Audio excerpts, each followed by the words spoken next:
Coming up with a skincare routine that works for you can seem overwhelming, but it doesn't have to be. We are getting our routines in shape with Dr. Jordan Carcaville, sorry about that, the medical director of the Derm Institute of Chicago. Thank you so much for being here. Thanks. I'm excited to be here. Well, so I sent Dr. Jordan this picture because this is all out of my cabinets this morning. Unbelievable. I'm a person who I am part of a subscription service, so I get stuff. I don't buy all this stuff. I get it as part of the subscription service. There's only a couple things that I actually buy, but I'm so confused on what I need to use because you're supposed to use niacinamide. No, you're supposed to use collagen. No, you're supposed to use a hyaluronic acid. Like, what am I supposed to use?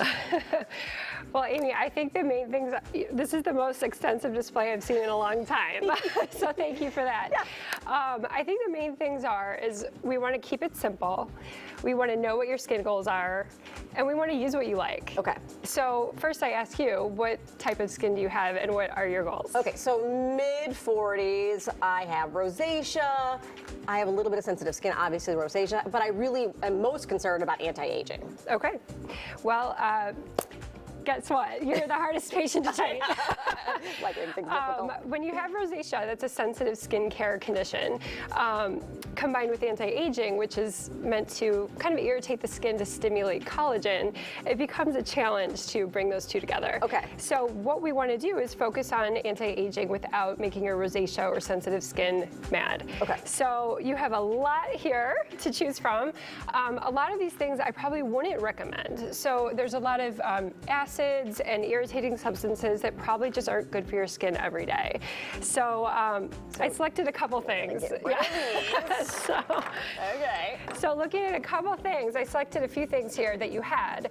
And so we don't have a cleanser here, but I think a gentle cleanser would be appropriate for you.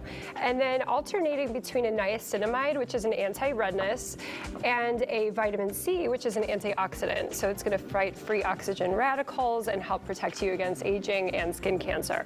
And then you would follow that up with a moisturizer, and here you have a daily moisture with a sunscreen. And I'm a big sunscreen user because I have super sensitive skin, and this is a sunscreen powder that I tend to put on throughout the day. It helps with shininess, and then you got to keep your skin protected. That's a big one. I know that one. Reapplication is a huge thing, so especially for someone as fair as you are. Yes. And then moving to the evening, we do that sensitive cleanser again, just a mild, gentle cleanser to remove the makeup because we know you have a lot on.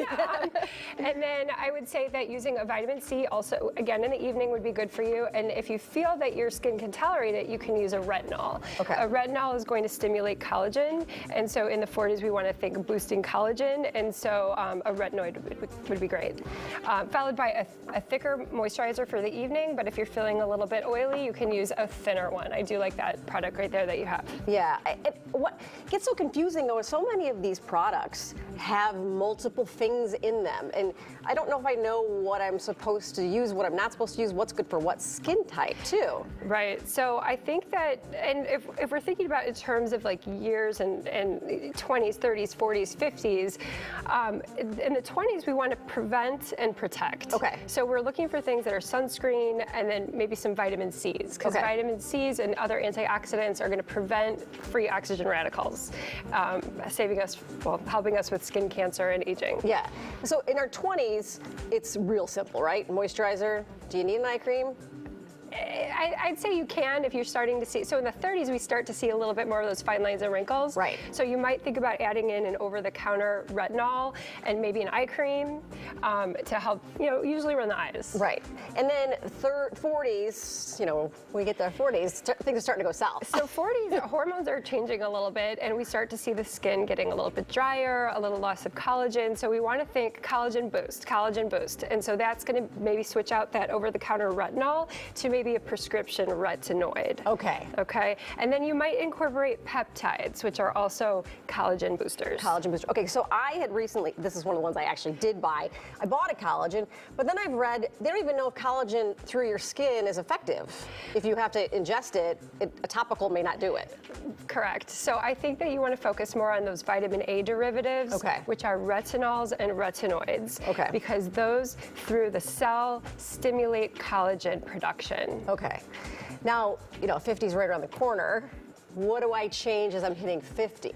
Okay, so 50s we want to think moisture, moisture, moisture. Okay. Because as our skin is thinner, we want to pack in as much volume through water that we can. So that's going to be your hyaluronic acid serums, maybe using like a thicker cream in the morning and the evening. And in the evening. So really thinking about moisture. Also at that point, necks and chest. Oh, the I'm all over that décolleté. too. So usually 40s, 50s, we want to think about moisturizing a little heavier on the neck because the skin gets creepier. Oh yeah, it's already going south. It's so bad. One thing, we're almost out of time, but I also want to ask you. So I have this one. This is a glycolic acid toner, and there are a million different types of toners. Should I be using a toner? Maybe not this one because this one is a bit harsh. So it can change. It can help the pH of the skin and Okay. help absorb other products. I think with someone with rosacea, I just would be careful about how many things you're putting on your skin. I find that skincare and rosacea is a very tricky path, which Okay. I told you, the hardest know. patient to treat. So more's not better? What? I thought more was always better. Not in terms of skincare. Sensitive skincare. And I would for rosacea patients. I would think too, you got to be careful what you're layering.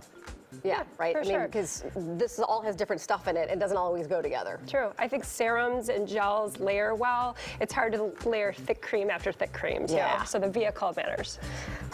All right, I got to do some house cleaning. Dr. Jordan Carterville, thank you so much for joining us. Oh my God, thank you so much. All right.